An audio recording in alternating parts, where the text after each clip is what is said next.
بسم الله الرحمن الرحيم الحمد لله رب العالمين صلى الله على سيدنا ونبينا محمد وعلى آله الطيبين الطاهرين.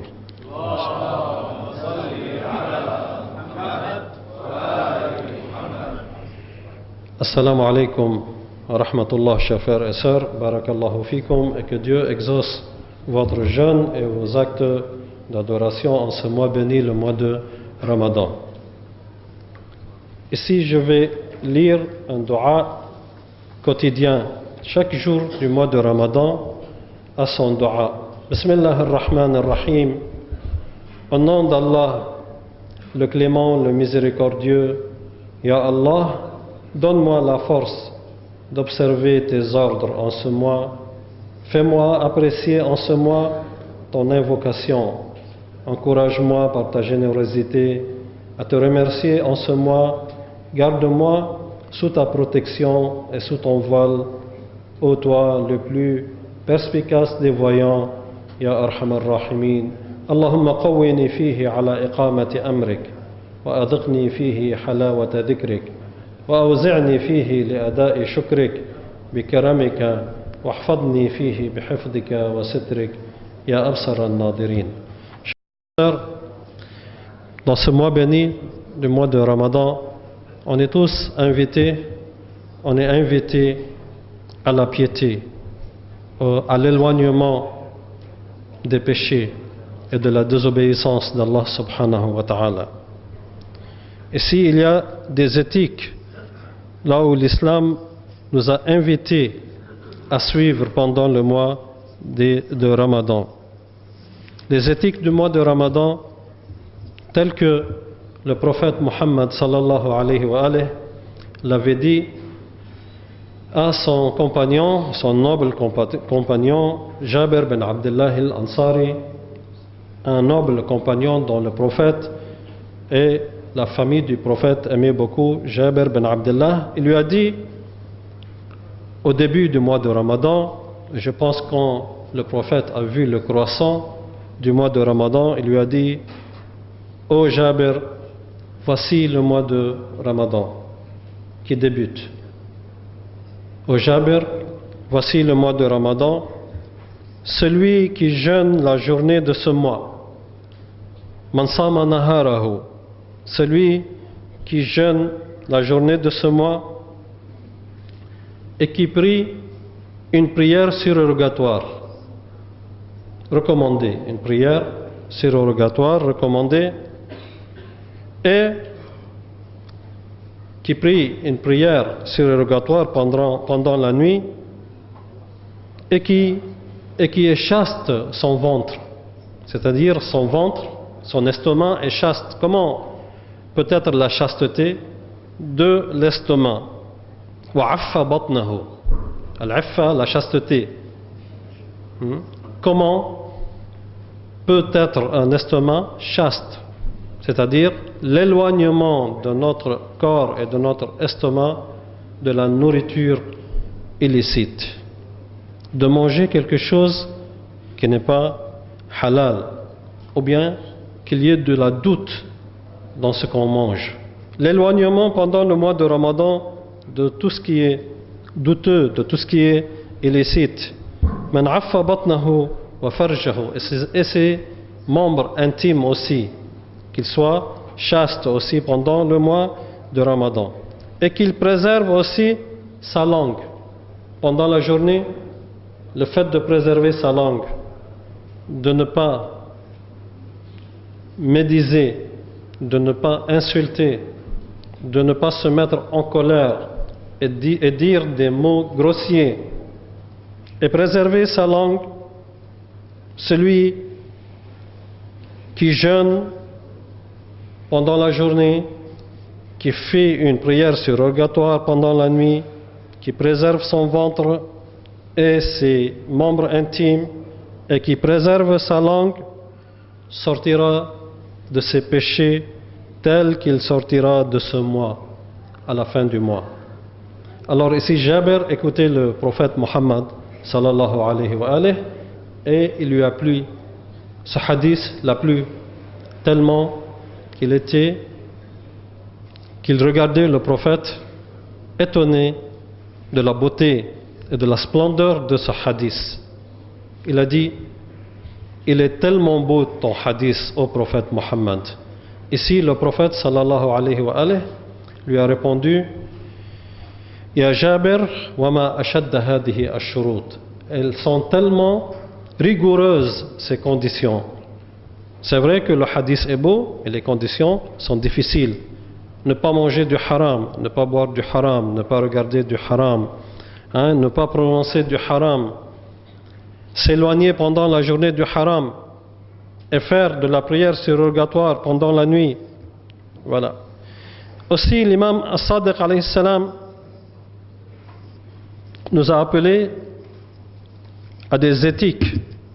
L'imam Sadiq alayhi salam, le petit-fils du prophète, l'imam infaillible de la descendance du prophète, avait dit: Ida asbahta sa'iman falyasum sam'uka.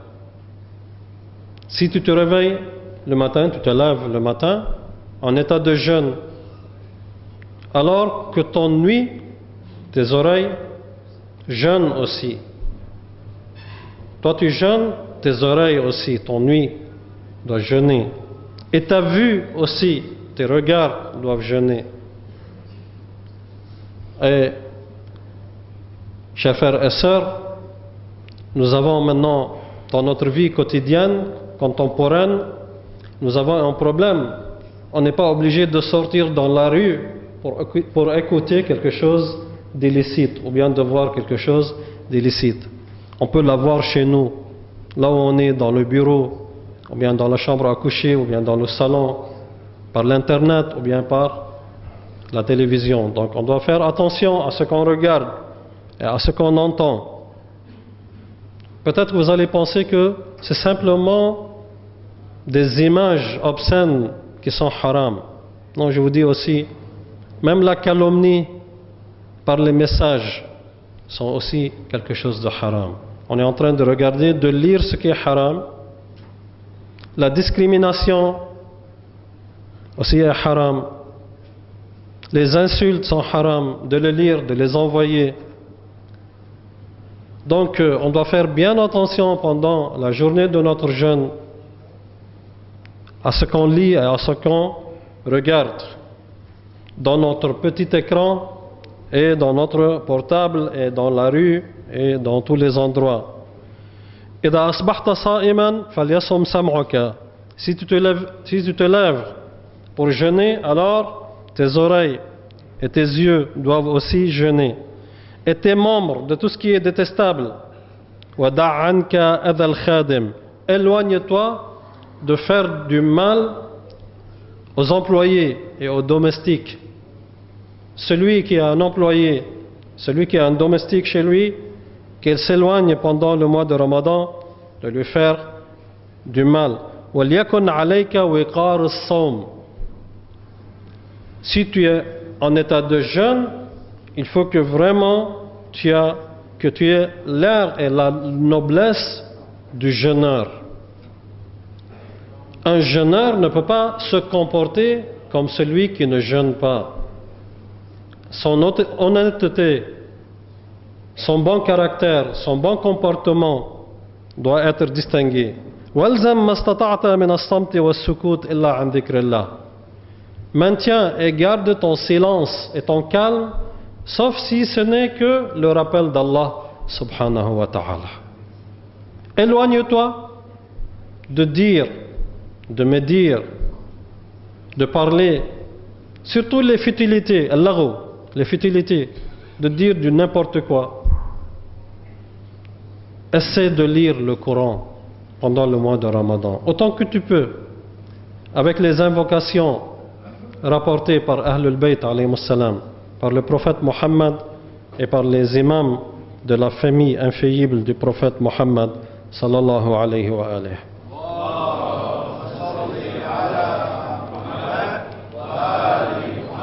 وَلَا تَجْعَلْ يَوْمَ صَوْمِكَ كَيَوْمِ فَطْرِكَ. Et il ne faut pas que la journée de ton jeûne soit comparable à la journée du non-jeûneur. Il faut qu'il y ait les aspects du jeûne sur toi. وَإِيَّاكَ وَالْمُبَاشَرَةَ وَالْقُبَلَ. n'approche pas de ton épouse, et l'épouse ne doit pas s'approcher pendant la journée de son mari. Les attouchements pendant le mois de Ramadan, il faut s'en éloigner. Et s'éloigner aussi de rire, c'est-à-dire avec une voix entendue, car Dieu subhanahu wa ta'ala déteste cela.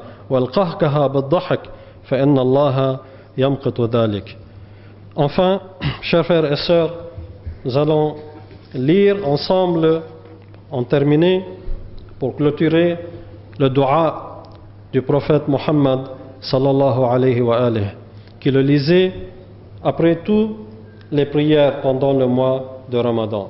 Ya Allah, Allahumma salli ala Muhammad wa ali Muhammad. Allahumma adkhil ala ahli al-qubur as-surur. Ya Allah, fais entrer la joie chez ceux qui reposent dans les tombes. Ya Allah, enrichis tous les pauvres. Ya Allah, rassasie tous les affamés. Ya Allah, habille tous ceux qui sont dévêtus, les nécessiteux qui n'ont pas de vêtements. Ya Allah, habille tous ceux qui sont dévêtus. Ya Allah, règle la dette de tous les endettés. Ya Allah, soulage la souffrance de tous ceux qui sont dans la détresse. Ya Allah, aide tous les gens dépaysés à retourner chez eux, les étrangers. Ya Allah, libère tous les prisonniers. Ya Rabbal Alamin, Ya Allah, réforme tout ce qui est pervers dans les affaires des musulmans. Ya Allah, guéris tous les malades. Ya Allah, réforme notre pauvreté avec ta richesse. Ya Allah, change notre difficile situation par l'excellence de ton état. Ya Allah, aide-nous à payer nos dettes et libère-nous de la pauvreté, car certes, tu as le pouvoir sur toutes choses. Allahumma salli ala Muhammad wa ali Muhammad. Allahumma adkhil ala ahli al-qubur as-surur. Allahumma qdi dayna kulli madin. Allahumma farrij an kulli makrub. Allahumma ashba' kulla ja'i'. Allahumma aksu kulla 'uryan. Allahumma qdi dayna kulli madin. Allahumma farrij an kulli makrub. Allahumma rudda kulla gharib. Allahumma fukka kulla asir. اللهم أصلح كل فاسد من أمور المسلمين. اللهم اشفي كل مريض. اللهم سد فقرنا بغناك. اللهم غير سوء حالنا بحسن حالك. اللهم اقض عنا الدين وأغننا من الفقر. إنك على كل شيء قدير. Chers frères et sœurs, qu'Allah vous protège, qu'Allah exauce votre jeûne et vos prières et vos actes de bienfaisance et vos bienfaits, qu'Allah préserve la Côte d'Ivoire et l'État de la Côte d'Ivoire, le peuple de la Côte d'Ivoire, le président et les constitutions de la Côte d'Ivoire, qu'Allah installe la paix, la prospérité et l'épanouissement dans la Côte d'Ivoire, qu'Allah préserve toutes les communautés vivant ici en Côte d'Ivoire. Alhamdulillahi Rabbil Alamin wa sallallahu ala sayyidina wa nabiyina Muhammad wa ala alihi at-tayyibin at-tahirin.